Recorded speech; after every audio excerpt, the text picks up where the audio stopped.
नमस्कार दोस्तों, स्वागत है आपका SSC learning point by Singh sir. आज हम करेंगे 14 मार्च के शिफ्ट 2 का पेपर। ठीक है, चलिए फिर स्टार्ट करते हैं। धीरे धीरे हम अपनी समाप्ति की ओर बढ़ रहे हैं। आप लोग देखते रहिए। 36 सेट्स हैं और जल्दी समाप्त हो जाएंगे। बस देखो, इसी के साथ पहला सवाल, 12 पुरुष किसी कार्य को 8 दिनों में कर सकते हैं, जबकि 4 लड़के उसी कार्य को 40 दिनों में कर सकते हैं। 9 लड़के और 3 पुरुष मिलकर उसी कार्य को कितने दिनों में कर सकते हैं। अब यहाँ से एक चीज बात समझो, डायरेक्ट किया करो। डायरेक्ट यानी कि गुणा भाग जो भी आना चाहिए, इधर लिख लिए हमने पुरुष और इधर लिख ली हमने महिलाएं। देखो, अगर आप डायरेक्ट गुणा करके अगर लिख रहे हैं तो वो भी तरीका सही है, लेकिन डायरेक्ट लिखने की कोशिश किया करो। जहां से जो कट रहा है, जैसे मान लो यहाँ से ये 4 दूनी 8 कटता, यहाँ से करते तो ये 20 आता, फिर 4 तियां 12, 4 पंजे 20 होता, यानी कि 5/3 आ जाता। समझ गए? तो इस तरीके से डायरेक्ट लिखने की कोशिश करो रादर देन इसके। 12 पुरुष 8 दिनों में कर रहे थे, ठीक है। यहाँ पर 20 दिनों में 4 लड़के कर रहे थे। अब यहाँ से बनाते, यहाँ से P/B तो क्या आता, फिर काटते उसको तो 5/3 आता। तो इसके छोड़ो, अब जो समझ में आता है वो करना शुरू करो, क्योंकि अब बहुत टाइम हो गया उतना करते करते। तो यहाँ से 5 × 12 एफिशिएंसी तो हमने निकाल ही ली, इसलिए डायरेक्ट गुणा कर दिया। टोटल वर्क आ गया। अब किसको करना है? 9 लड़के, यानी कि 9 लड़के एफिशिएंसी 1 की 5 है तो 9 की 45 हो गई। 3 पुरुष, अच्छा 9 लड़के थे, 9 तियां 27 होगा। पहले तो यहाँ से महिलाओं से भाई उनका लिंग चेंज कर दिया, माफ कीजिएगा। और देखो यहाँ से फिर कह रहा था 3 पुरुष, यानी कि 5 तियां 15 हो गया। इनको जोड़ेंगे तो 7 5 12 42 हो गया, यानी कि यहाँ से हमें 42 का निकालना था। सिंपल, देखो कुछ दिखाई दे रहा होगा तुमको। 3 चौकू 12 हो गया, 3 एकम 3, 3 चौकू 12 हो गया, 2 सत्ते 14, 2 चौकू 8 हो गया, 4 चौकू 16 पंजे 80 आंसर। अगला सवाल करते हैं। देखो, ये वाला तरीका है आपके पेपर में करने वाला, ये वाला है समझाने वाला। ठीक है, एक परीक्षा में एक छात्र ने 64 अंक प्राप्त किए और फिर भी 20% अंकों से अनुत्तीर्ण हो गया, यानी कि 64 प्राप्त किए, अगर उसे 20 और मिल जाते तो पास हो जाता, यानी कि 20%। यदि उत्तीर्ण होने के लिए 40% चाहिए, ये तो हमारे उत्तीर्ण वाले अंक आ ही गए, इसके बराबर 40% कर दो, यानी कि 20% बराबर हमको दिया गया था 64। 100% यानी कि अधिकतम अंक पूछे गए, तो 100% की वैल्यू 20 पंजे 100 हो रहा, 5 चौकू 20 हो गया, यहाँ से लगा 2 5 छक्का 30 हो, तो 32, इतना आंसर होगा। लेकिन इन्होंने 200 दे दिया। अब यहाँ से देखो, सेटिस्फाइड भी करा लेते हैं, जैसे 320 होगा कि नहीं होगा। जैसे मान लो अगर 200 होता तो 40% अंक चाहिए उत्तीर्ण होने के लिए, तो 40% इसका निकालो, तो यहाँ से कितना हो गया, 4 दूनी 8, 80 आ गया। अब उसने 64 अंक प्राप्त कर लिए, यानी कि 200 से 64 हटा दो, यानी कि, या फिर ऐसे देखो, यहाँ से हटाओ, यानी कि 80 से अगर 64 हम कम कर दें तो कितना बचेगा? 80 से 60 गया, 20, 20 से 4 कम कर दो, 16 हो गया। तो 16 अगर कम लिए किससे? 200 से, गुणा कर दो 100, तो 0 से 0 2 अट्ठे 16, कितने? 8% अंक कम मिले ना उसे। समझ गए? तो अब यहाँ से देखो, इससे तो नहीं हुआ ना, फिर 320 से करके देखते हैं, जो हमारा आंसर आया भाई उससे भी तो पता लगे। 320 थे, यानी कि हमें उत्तीर्ण होने के लिए कितने नंबर चाहिए? 0 तो कट ही गए सारे, 4 दूनी 8, 4 तियां 12 हो गया, 128। अब इसमें से 64 माइनस कर दो, 8 से 4 गया 4 बचा, और 12 से 6 गया 6 बचा। तो यहाँ से देखो 64 अंक वो कम मिले उसे, और कितने से? 320 से। समझ गए उसको? और गुणे कर देंगे 100, तो 32 दूनी 64 हो गया, 20% आ गया। तो समझ गए, आंसर हमारा होगा 320। बाकी अगर कोई लॉजिक, कोई कुछ भी मैं भूल रहा हूँ, आप लोग भी ट्राई कर लेना और एक बात कमेंट में जरूर कर देना। चलिए फिर अगला सवाल करते हैं। एक समबाहु त्रिभुज में परित्रिज्या इतनी, परित्रिज्या का फार्मूला a/√3 बराबर 14 हो गया। त्रिभुज की माध्यिका की लंबाई, माध्यिका क्या होती है? √3/2a होती है। ठीक है, तो यहाँ से देखो a बराबर कितना हो जाएगा? 14√3, यानी कि √3/2 इंटू 14√3। ठीक है, तो यहाँ से 2 सत्ते 14, 7 21 आंसर। ये तो हो गया समझाने वाला तरीका, लेकिन करना थोड़ी ना ऐसे होता है। ऐसे करोगे तो कैसे काम चलेगी? अब समद्विबाहु त्रिभुज में सभी एक ही पॉइंट पे होते हैं, चाहे तुम्हारा इंसेंटर हो, चाहे माध्यिका हो, चाहे तुम्हारा केंद्रक हो। केंद्रक होता है माध्यिका को किस रेशियो में बांटता है? 2:1 में। अब यहाँ से अगर ये बनाते तो इसका ये होती, क्या कहते हैं? परित्रिज्या, यानी कि इसकी वैल्यू दे दी थी 2 बराबर 14। हमसे 3 बराबर पूछा था, तो क्या गुना हो रहा था इसका? 7 है, और तो 3 का 7 गुना 21 आंसर। ठीक है, अगला सवाल। अब यहाँ से देखो, ये बहुत अच्छा सवाल है। अच्छा सवाल इसलिए बन जाता है क्योंकि अगर इस पर प्रैक्टिस नहीं की होगे तो कुछ नहीं कर पाओगे। ठीक है, दोनों तरफ बन जोड़ दो, दोनों तरफ जैसे ही बन जोड़ा तो ये बन गया a+1 का होल क्यूब।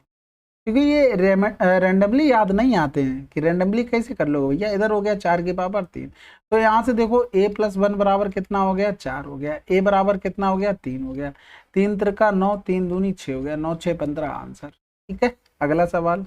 एक वृत्त की जीवा AB की लंबाई वृत्त की त्रिज्या के बराबर है। अब देखो जीवा किसके वृत्त की त्रिज्या के बराबर हो गई, यानी कि समबाहु त्रिभुज बन गया। जीवा द्वारा वृत्त के केंद्र पर अंतरित कोण 60 डिग्री।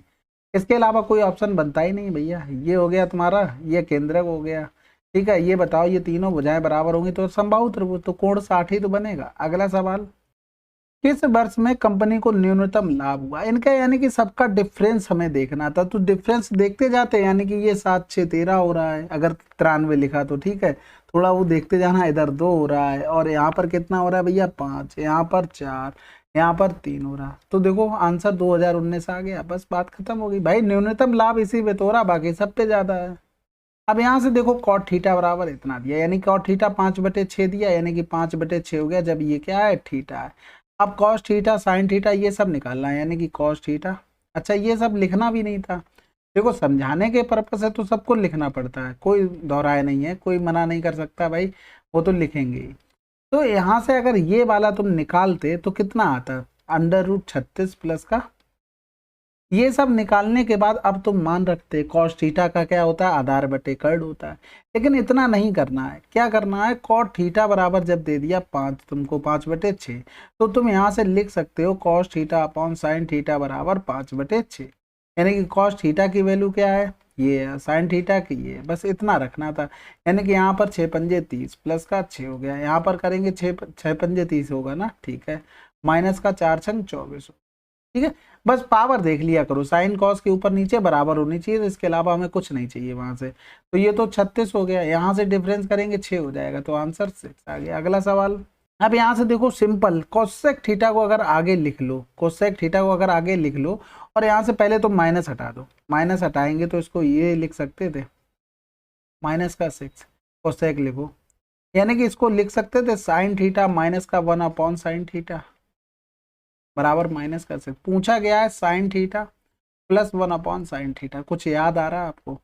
नहीं आ रहा है, ये चीज तो पड़ी होगी। 1/, अगर x बराबर दिया a है, तो अगर हमें प्लस वाले पे जाना है तो हम क्या करते हैं, a का स्क्वायर और प्लस में 4 कर देते हैं, प्लस वाले में प्लस का 4, अगर इससे इस पे जाना होता तो माइनस का 4, और इंटू में x इंटू 1/x कर देते। ये इसलिए कर रहे हैं बाई चांस यहाँ पर 2 और 3 लिखा हो, तब तुम चकल्लस में पड़ जाओगे, ठीक है, तो वो ध्यान रखना। ये होता है फार्मूला, तो यहाँ से करेंगे 6×36 और प्लस का 4, तो आंसर √40। अगला सवाल। 210 अंकित मूल्य वाली एक कुर्सी को इतने में बेचा जाता है, लेन देन पर बट्टा बताइए। अब बताओ 210 की चीज इतने में बेची गई है, ठीक है, 21-18 का डिफरेंस 30 आया, यानी कि 30 से अगर 9 कम कर देंगे 21 आंसर। देखो कितना आसान हो गया तुम्हारे पास भाई। देखो 210 से हमने 189 घटाना था, घटाने का तरीका बता रहे।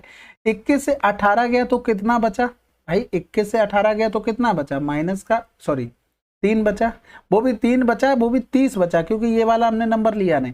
अब इससे ये घटाते तो माइनस का 9 हमने ले लिया, हमने मान लो इसको घटा लिया, अब इससे घटा दिया तो 21 आंसर आ गया। समझ गए? अब तुम्हें घटाने के अपने अपने तरीके होते, जो जैसे घटाता है। इतने की छूट दी गई किस पर, 210 पर, गुणे कर 200, तो आंसर 10%। अगला सवाल। अब इस सवाल में देखो थोड़ा कम दिख रहा था, तो मैंने जो जो जरूरत था वो लिख दिया। कह रहा था सी और डी में मिलाकर औसत आय, तो देखो आय कौन सी ऊपर है, सी और डी की औसत आय मिलाकर कितनी हो जाएगी, 1000 होगी, 1000 में 2 का भाग करेंगे तो 500। फिर कह रहा था बचत, बचत मतलब डिफरेंस करेंगे, इसकी बचत कितनी है 400 है, इसकी बचत कितनी है 400 से 100 गया 300, ठीक है, और 4×3 700 हो गया। 700 का अगर एवरेज निकालेंगे तो 350 आ गया। अब 350 इसमें से घटा दो तो आंसर क्या आ जाएगा 150। अगला सवाल। यदि 10% वार्षिक दर पर वार्षिक रूप से संयोजित चक्रवृद्धि ब्याज x% वार्षिक दर पर अर्धवार्षिक रूप से संयोजित चक्रवृद्धि ब्याज के बराबर है, x का मान लगभग में क्या हो। अब ये सवाल आप समझ ही गए होंगे कितना कैलकुलेटिव है, और ऑप्शन भी बहुत अच्छे दिए। अब मान लो जैसे तुम्हारे पास अगर प्रिंसिपल होता 100, रेट होती 10% और समय होता है 1 वर्ष, तो यहाँ से ब्याज कितना मिलता, 10 रुपया मिलता। अब वो कह रहा है कि तुम्हारे पास प्रिंसिपल है 100, रेट हो गई 5% और टाइम हो जाएगा अर्धवार्षिक। अर्धवार्षिक रेट कर ली, अर्धवार्षिक टाइम, तो यानी कि 1 वर्ष में 6 महीने की 2 स्लैब, तो अल्टीमेटली 2 हो गई। तो यहाँ से अगर हम देखते, अगर इनका इफेक्टिव रेट निकालते हैं यानी कि इफेक्टिव ब्याज, तो 5 प्लस का 5, 5 गुणे 5/100 यही आता, यानी कि 10.25 आता।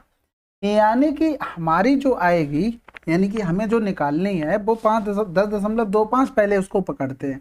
यानी कि अब मान लो इतनी रेट होती 2 साल में, तो 5.32 तो देता ही देता भाई। जैसे 5 और 5 दे दिया, वैसे ये भी तो देता ही देता। तो 2 2 4 3 3 6 5 5 10, हमें तो कितना चाहिए था, हमें 10%। क्योंकि भाई 100 का अगर हम 100 पर ब्याज निकालें अर्धवार्षिक, तो हमें कितना ब्याज मिला, कितना ब्याज मिला। हमें इसी से सबको कंपेयर करना है, बस कंपेयर करते जाओ, आंसर लगाते जाओ। तो ये होगा, कभी नहीं होगा। इसी तरीके से इसको करेंगे, 6 दूनी 12 पहुंच रहा है, यानी कि 10.25 से भी ज्यादा पहुंच रहा है, तो ये भी हटा दो। समझ रहे, जबकि 5% रेट नहीं होगी, ये सभी को पता है, ये तो हमने बस अज्यूम कर ली। अब यहाँ से देखो, अगर इसको करते हैं तो यहाँ से 2 पंजे 10, 2 पंजे 10 और 11 हो जाता, 2 चौकू 8, 1 9, 9.10, ये थोड़ा पास में पहुंचा। अब अगर यहाँ से, क्योंकि हमें ब्याज कितना चाहिए, 10 चाहिए, और 5% रेट से हमें इतना मिल रहा है, यानी कि इससे तो 5% से तो रेट कम रही होगी। अब ये नहीं पता वो कितनी रही होगी, वही निकालना कैलकुलेटिव हो रहा। तो अगर हम इसका करते, 2 अट्ठे 16 के 6, यहाँ से लगा 1, 2 अट्ठे 16, 1 17 के 7 हो गया, यहाँ से लगा 1 हो गया, 2 चौकू 8, 1 9 हो गया। अब हमें क्या फर्क पड़ रहा है, 0.25 का फर्क पड़ रहा है, यानी कि थोड़ा बहुत इधर उधर आया होगा। तो हमें अब इतनी दूर जाने की जरूरत थोड़ी ना, हमें इतने पास आने की जरूरत है, आंसर लगा। बस इसी ऑब्जर्वेशन से आप कर सकते हैं। बाकी बहुत लेंदी सवाल है, फिर उसको निकालने में पूरा फिर ये फार्मूला, भाई 10 तुम्हें चाहिए, यानी कि 100 पे इतना ब्याज मिल गया, ये नहीं कि 110 बन जाता। फिर करते क्या, 1 प्लस का r/100, अब n कितनी हो गई थी, 2 होती। अब यहाँ से r निकालते रहते। समझ गए ना क्या कहना चाह रहा हूँ मैं। चलो फिर ऑब्जर्वेशन से हो गया, अच्छी बात है, नहीं तो बहुत लेंदी सवाल है। अगला सवाल करते हैं।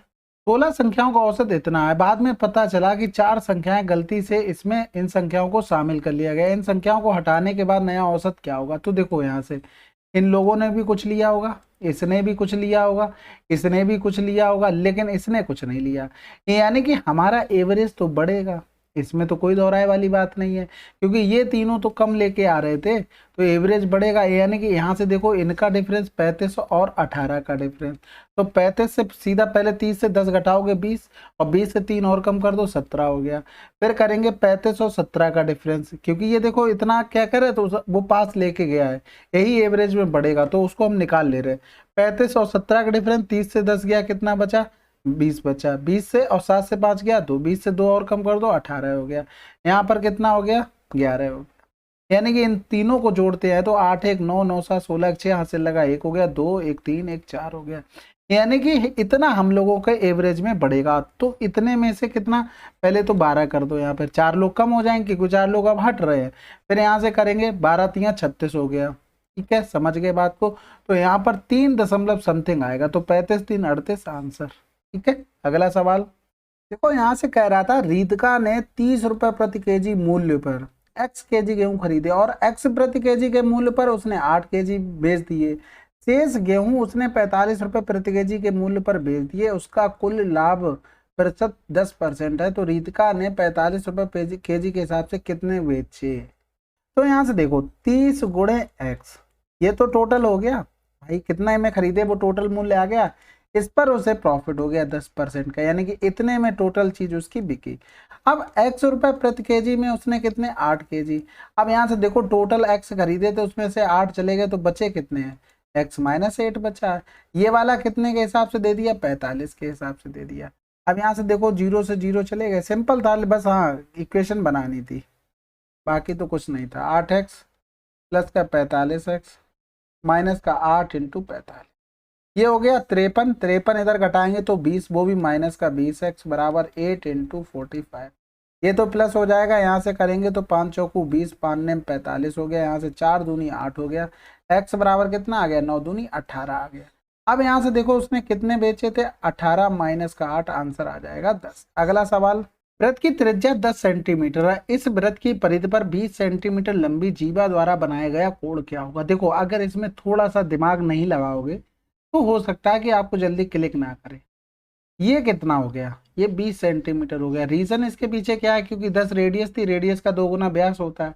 तो यानी कि ये जो बोला है ना, वो कौन सी है, वो केवल वही भुजा है जो उसकी जीवा वो व्यास है। ठीक है, तो यहाँ से देखो, अब यहाँ से इसकी परिधि पर इससे कोण बना दो, तो अर्धवृत्त में बना कोण समकोण। अगला सवाल, यहाँ से देखो 100 पदों तक का मान चाहिए, यानी कि यहाँ से देखो पहले कितना आ रहा है, पहले डिफरेंस देखो 6, यहाँ से माइनस का 6, यहाँ से माइनस का 6, यहाँ से माइनस का 6, यानी कि यहाँ तक हमें कहाँ तक जाना है, 50 पदों तक जाना है।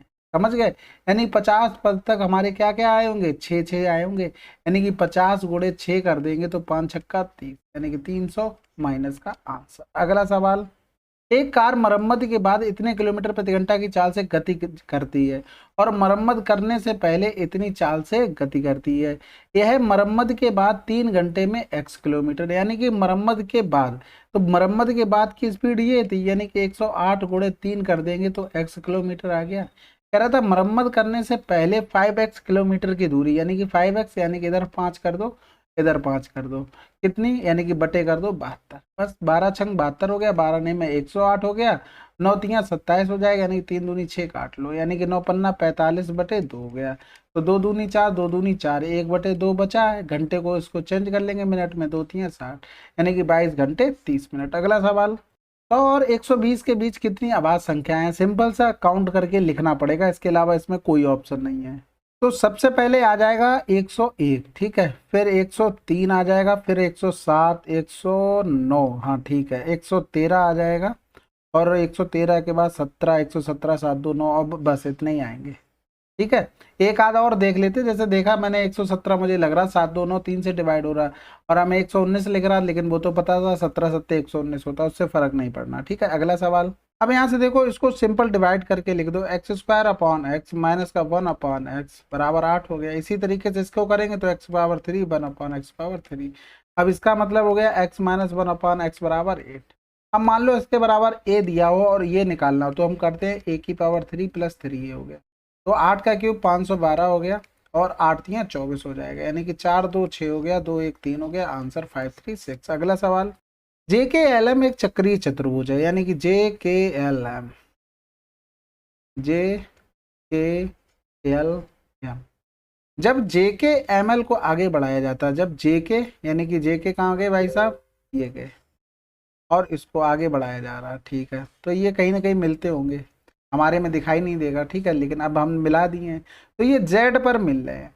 जे के दे दिया तुमको 10, जे के कहाँ पर भाई, ये दे दिया 10, के जेड दे दिया 12, के जेड दे दिया 12, और एम जेड दे दिया 33, एम जेड यानी कि ये पूरा दे दिया 33, यहाँ से यहाँ तक। तो एल जेड के मान क्या होगा, तो देखो अगर ये एक्स हो गया, ये 33 माइनस एक्स होगा, तो यहाँ से देखो सर्किल बनाना जरूरी है क्या, हम तो ऐसे ही करना चाहते थे, 12 गुणे 22 हो गया, तो 11 तियां 33, 11 दूनी 22, 3 चौकू 12 हो गया, 4 दूनी 8 सेंटीमीटर। अब यहाँ से देखो ये सर्किल बनाने की जरूरत लगा नहीं मुझे, नहीं तो हम सर्किल भी बना देते, मुझे पता है कि इसका यहाँ से पूरे में गुणा किया जाता है, और इसी तरीके से इस साइड होगा। अगला सवाल, दिए गए वर्षों में विज्ञान की पढ़ाई कर रहे छात्रों की औसत संख्या, विज्ञान की पढ़ाई वाले ये हैं, ठीक है, और वर्ष 2022 में पढ़ाई कर रहे छात्रों की कुल संख्या का अनुपात कितना होगा, यानी कि 2022 में ये टोटल संख्या का अनुपात क्या होगा। बहुत सही है भैया, तो जोड़ दो भैया, 9 8 17 हो गया, 17 3 20 और 10 30 की जीरो हाथ से लगा 3 हो गया, 7 3 10, 10 6 16, 16 और 8 24, 24 और 11 35 हो गया। ठीक है, एवरेज निकालना तो 2 2 4 5 हो गया, यानी कि 5 से भाग करेंगे 70 आ गया। अब इनको जोड़ लो, 6 5 11 11 और 8 19 19 1 20 की जीरो हाथ से लगा दो, 7 2 9 6 15 4 19 और 3 22 हो गया। ठीक है, अब इनसे क्या पूछा था, अनुपात पूछा था, तो 7:22 आंसर। सबसे पहले कौन सा लिखते, ये वाला लिखते, पी और क्यू की आय का अनुपात इतना है, क्यू और आर की आय का अनुपात इतना है, यदि पी की आय का 1/3 भाग पी की आय के आधे से इतना कम है, तो क्यू की आय कितनी होगी। देखो कह रहा है कि पी की आय कितनी थी, ये थी, यानी कि एक्स मान लो, यानी कि ये एक्स हो गया, ये 2x हो गया, पी की आय का 1/3, यानी कि 1/3 कर लो, भाग पी की आय के आधे से, पी की आय के आधे से 4400 कम है, यानी कि ये x/2 इधर रखो, माइनस कर दो, बराबर हो गया 44। समझ गए बात को, तो यहाँ से अपनी तरफ से तुम मान भी सकते, लेकिन कोई बात नहीं, 3 से 2 गया, x बचा, यानी कि x अपॉन 3 दूनी 6 हो गया, बराबर 4400 हो गया। तो x बराबर कितना हो गया, 6 गुणे 44। इसकी पूछी गई थी क्यू की, यानी कि 2 का गुणा कर दो, 6 दूनी 12, 12 चौक 48 हो गया, हासिल लगा 4 हो गया, 12 चौक 48, 4 52 आंसर। अगला सवाल, त्रिभुज ई एफ जी का समकोण त्रिभुज ए एफ पर समकोण है, ठीक है। ई एफ दे दिया 10, एफ जी दे दिया, एफ जी गाड़ी चलाए हो ना, हम तो नहीं चलाए भैया, बहुत मन है। कोसेक जी यानी कि कोसेक जी का मान क्या होगा, यानी कि देखो कोसेक थीटा बराबर होता है कर्ड बटे आधा, ठीक है, सॉरी कर्ड बटे लंब, ठीक है। तो ये चीज ध्यान रखना, लंब हमेशा आधार किस में आता है, कॉस में आता है, ये चीज ध्यान रखना। तो ये देखो ये तो 10 हो गया, ये 15 हो गया, अगर ये निकालना हो तो 15 15 हम 225 और प्लस में 10 दाम 100 हो जाएगा, यानी कि ये तो 325 हो गया। तो यहाँ से करेंगे कट कितना आ गया 325, यानी कि इसको 25 से काट कर लिख भी लो तो 25 से कम 25, 25 तिया 75 और लंब कितना था 10, यानी कि 5 बाहर आ जाएगा तो 5 दूनी 10, यानी कि √13/2। अगला सवाल, पहले और दूसरे बेलन के आयतन का अनुपात इतना है, उनकी ऊंचाइयों का अनुपात इतना है, दूसरे बेलन के आधार का क्षेत्रफल इतना है, तो पहले बेलन की त्रिज्या कितनी होगी। तो देखो यहाँ से आयतन में अनुपात 32/9, यहाँ से लिखेंगे ऊंचाई का अनुपात 8/9, यहाँ लिखेंगे पाई r स्क्वायर 1 का लिख लो, पाई r2, यही तो वो हो गया। 8 चौक 32 हो गया, यहाँ से करेंगे 9 से 9 कैंसिल, पाई से पाई कैंसिल, यानी कि दोनों तरफ रूट लेंगे तो 2 बराबर r1/r2 हो गया। अब यहाँ से देखो इधर बंद कर दो, कह रहा था दूसरे बेलन के 616 है, यानी कि रेडियस कितनी होगी 14 हो गई। हमें पता है ना पाई r स्क्वायर की वैल्यू जब 616 है तो रेडियस कितनी होगी 14 होगी, अगर रेडियस 7 होती तो एरिया 154 दिया जाता। तो यहाँ से देखो 1 बराबर 14 है तो 2 बराबर 28। अगला सवाल, y1 और y2 में मिलाकर r का व्यय, यानी कि r कौन सा लिखा सर्किल वाला ये लिखे, यानी कि y1 और y2 यानी कि 1100 हो गया। कह रहा था y3 और y4, यानी कि y3 और y4 मिलाकर s के व्यय का, तो देख लो s वाला, यानी कि 7 5 12 हो गया, ठीक है 12, तो ये हो गया 1100 का व्यय लगभग इतने परसेंट है, तो सिंपल कर लो 81.66/100 कर लो, 12 का गुणा करेंगे 12 छंग 72, हाथ से लगा 7, 12 छंग 72 और 7, ठीक है, हाथ से लगा 7 हो गया, फिर से 12 कम 12 और 7 19 की 9 हो गया, हाथ से लगा 1, 12 8 96, 1 97 हो गया, तो 979 आ रहा है, इतना परसेंटेज कैसे हो गया। तो पहला तो सही नहीं हुआ, फिर कह रहा था कंपनी एस का, देखो ये चीज जरूर पढ़ लिया करो, ठीक है, अभी मैं भी नहीं देख रहा था तो फिर यही कांड हो जाता कि ये आ ही नहीं रहा, आंसर दे रहा, ठीक है पहला। कंपनी एस का कुल व्यय कंपनी आर के कुल व्यय का लगभग इतना परसेंट है, यानी कि एस का कुल व्यय आर के कुल व्यय का, यानी कि तीन सब जोड़ना पड़ेगा, तो 12 और 9 21, 21 और 7 कितना हो गया 28, 28 और 5 33, 33 और 4 3700, फिर इसको जोड़ेंगे 6 5 11, 11 और 8 19 हो गया, 19 4 23, 23 यानी कि 2300 हो गया ना वहां पर, ठीक है, 2300 में एक जोड़ देंगे यानी कि 3300 हो गया।